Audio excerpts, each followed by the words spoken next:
Hello friends, இன்றைக்கி ஒரு வித்தியாசத்தில் இன்றைக்கெல்லாம் செய்கிறது தான். இருந்தாலும் நான் ஒரு வித்தியாசமாக தான் செஞ்சுருக்கேன். இது எறாவும் சேமக்கிழங்கும் ட்ரையாக பண்ணியிருக்கேங்க. இது எப்படி சொல்லி வீடியோக்குள்ளே போகலாம். இது கொஞ்சம் சேமக்கிழங்கும் எறாவும் எடுத்து வச்சுக்க. சேமக்கிழங்கு நல்லா வேக வச்சுருக்கேங்க. இது எப்படி செய்து பார்க்கலாம், வாங்க வீடியோக்குள்ளே போகலாம். வரக்கட்டுக்கு இதை பாருங்கள், எண்ணெய் கடுகு போட்டு வெங்காயம் தக்காளி போட்டு கருப்பில் எல்லாம் போட்டு நல்லா வதக்கிட்டாங்க. இஞ்சி பூண்டு பேஸ்ட் எறாவெல்லாம் போட்டு நல்லா கலரி விட்டுக்கலாங்க. மஞ்சத்தூள் 1/4 ஸ்பூன் போட்டுக்கலாம். எங்கள் ஸ்பூனில் 3/4 ஸ்பூன் போட்டு இது நல்லா கலரி விட்டுக்கலாங்க. 1/4 ஸ்பூன் கூட 1/4 டம்ளர் கூட வேணாம், கம்மியாக போட்டுக்கலாம். ஏன்னா அது தண்ணி விடுது.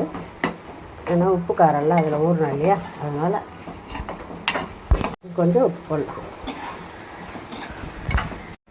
சேப்பங்கிழங்கு போட்டுடலாங்க.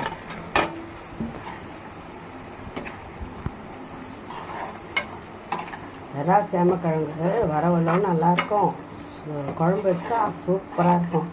இப்போ நான் இதே வறக்கிறேன் பாருங்கள், ரொம்ப டேஸ்ட்டாக இருக்குங்க சாப்பிட்றதுக்கு. எறாக்கும் சேமக்கிழங்கும் ரொம்ப ரொம்ப நல்லாயிருக்கும்.